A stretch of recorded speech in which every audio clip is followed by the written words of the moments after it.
السلام علیکم، آپ دیکھ رہے ہیں عبداللہ اسلامک اور قرآنک چینل۔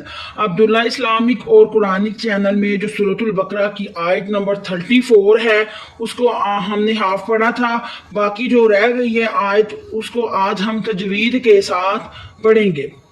تو آئیے ہم سبق کا آغاز کرتے ہیں۔ اعوذ باللہ من الشیطان الرجیم، بسم اللہ الرحمن الرحیم۔ آیت کو ہم پہلے ویسے ہی پڑھ لیتے ہیں تجوید کے ساتھ۔ حیث شئتما ولا تقربا هذه الشجرة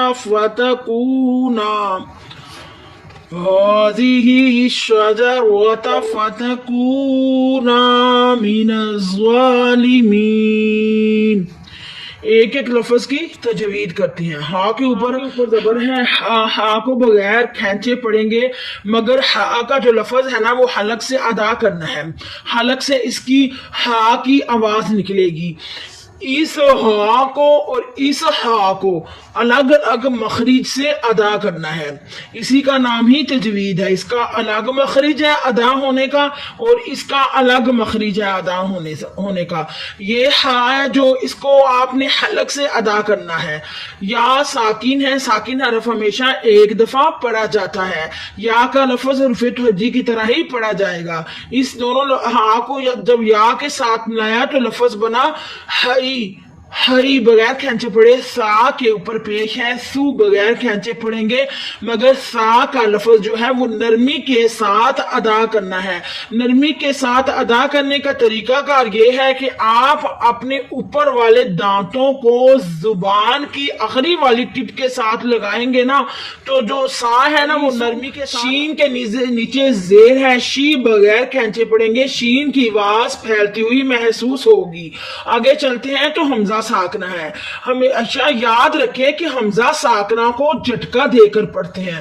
ہم پڑھیں گے اس کو ایسے، شی تھوڑا سا جھٹکا دیں گے، شی تا کے اوپر پیش ہے، تو بغیر کھینچے پڑھیں گے، مگر تا کا لفظ ویسے ہی پڑھیں جیسے حروف توجیہ کے اندر ہم پڑھتے ہیں۔ میم کا لفظ بھی ویسے ہی پڑھا جائے گا جیسے حروف توجیہ کے اندر ہم پڑھتے ہیں، مگر الف خالی اس سے پہلے زبر۔ تو یہاں ہو رہا ہے الف مدہ۔ الف مدہ حروف مدہ میں سے ہے۔ حروف مدہ تجوید کا ایک قاعدہ ہے، جب بھی جہاں بھی الف مدہ ہوتا ہے وہاں اس کو ایک الف کی مقدار کھینچ کر پڑھیں گے۔ الف مدہ کو پورے لفظ کو ایسے پڑھیں گے، شئتما۔ یہ جو سواد ہے نا یہ وقف مرخص کی سا سواد آتا ہے، یہ وقف مرخص کی علامت ہے۔ یاد رہے کہ یہاں ملا کر پڑھنا چاہیے، لیکن اگر کوئی تھک کر ٹھہر جائے تو رخصت ہے، مگر معلوم رہے کہ یہاں ملا کر پڑھنا زا کی نسبت زیادہ ترجیح رکھتا ہے۔ جیسے کہ سواد آیا ہے چھوٹا سا، ویسے ہی ادھر زا بھی آتا ہے، یہ زا بھی آتا ہے جس کے اوپر زبر ہوتی ہے۔ تو کہا گیا ہے کہ یہاں ملا کر پڑھنا، سواد پر ملا کر پڑھنا زا کی نسبت زیادہ ترجیح رکھتا ہے، اس لیے ہم سانس کو نہیں توڑنے دیں گے۔ شئتما والا ایسے کر کے پڑھیں گے، یہاں ہم ٹھہریں گے نہیں۔ اب تو ہم ایک ایک لفظ کی تجوید کر رہے ہیں، اس لیے ہم سمجھانے کے لیے لفظ کو ایک ایک پڑھ رہے ہیں۔ واو کے اوپر زبر ہے، وا بغیر کھینچے پڑھیں گے۔ لام کے اوپر زبر ہے، لا بغیر کھینچے پڑھیں گے۔ واو کا لفظ ویسے ہی پڑھے جیسے حروف توجیہ کے اندر ہم پڑھتے ہیں۔ لام کو بھی ویسے ہی پڑھنا ہے جیسے حروف توجیہ کے اندر پڑھا جاتا ہے۔ الف خالی اس سے پہلے زبر، تو یہاں ہو رہا ہے الف مدہ۔ الف مدہ حروف مدہ میں سے ہے، حروف مدہ تجوید کا ایک قاعدہ ہے۔ الف مدہ کو ایک الف کی مقدار کھینچ کر پڑھتے ہیں۔ والا تا کے اوپر زبر ہے، تا بغیر کھینچے پڑھیں گے، مگر قاف قلقلہ ہے اور قاف ساکن ہے۔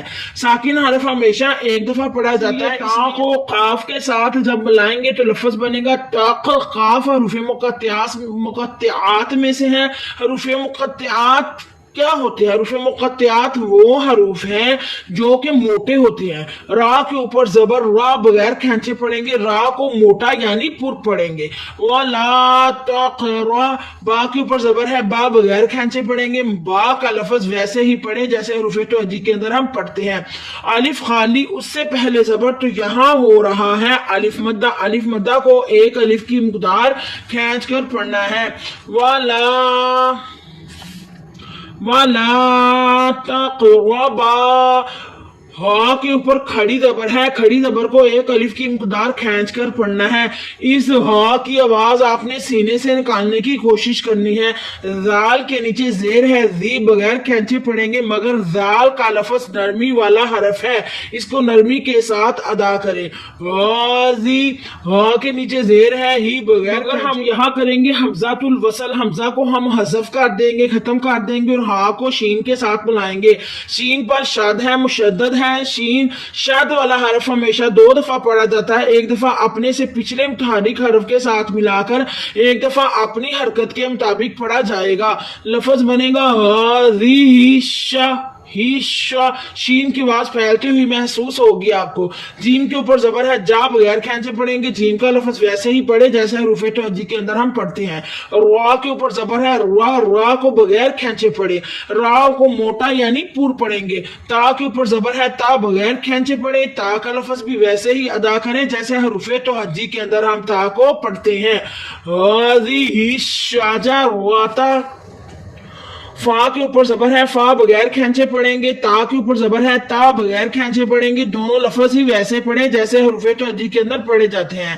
کاف کے اوپر پیش ہے، کو بغیر کھینچے پڑھیں، یہ ڈنڈے والا کاف ہے. یاد رہے کہ ڈنڈے یاد رکھنا ہے کہ جو ڈنڈے والا کاف ہوتا ہے اس کو باریک ہی پڑھتے ہیں، موٹا نہیں پڑھتے. واو ساکن ہے، اس سے پہلے پیش تو یہاں ہو رہا ہے واو مدہ. واو مدہ حروف مدہ میں سے ہے، واو مدہ کو ایک الف کی مقدار کھینچ کر پڑھنا ہے. لفظ بنے گا کو.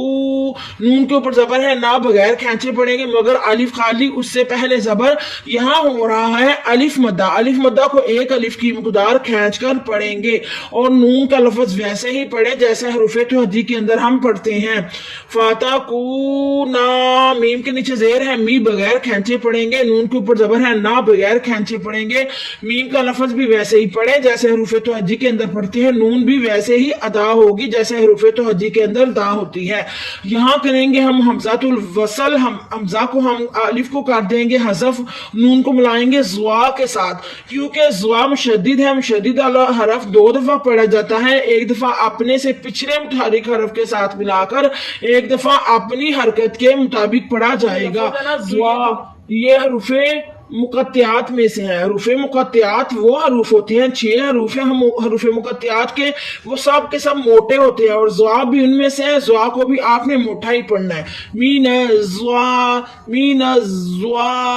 لام کے نیچے زیر ہے، لی بغیر کھینچے پڑے. میم کے نیچے زیر ہے، می بغیر کھینچے پڑے. لام اور میم دونوں حروف توجیہ کی طرح ہی ادا ہوں گے. یا ساکن اس سے پہلے زیر یہاں ہو رہا ہے یا مدہ. یا مدہ کو ایک الف کی مقدار کھینچ کر پڑھیں گے. مین زوالی. نون کے اوپر زبر ہے، نہ بغیر کھینچے پڑیں گے، مگر ہم کریں گے آیت کی صورت میں ادھر وقف. جب آیت کی صورت میں ہم وقف کرتے ہیں تو آیت سے پہلا لفظ نون ہے، اس کے اوپر زبر ہے، اس کی زبر ختم ہو کر نون ساکن ہو جائے گا. اس کو کہتے ہیں مد عارض. یہاں ہوگا مد عارض. مد عارض کو 2 4 6 حرکت تک کھینچ کر پڑھیں گے. مین الظالمین. امید کرتے ہیں کہ آج کے سبق کی آپ کو بڑے اچھے طریقے سے سمجھ آئی ہوگی انشاءاللہ.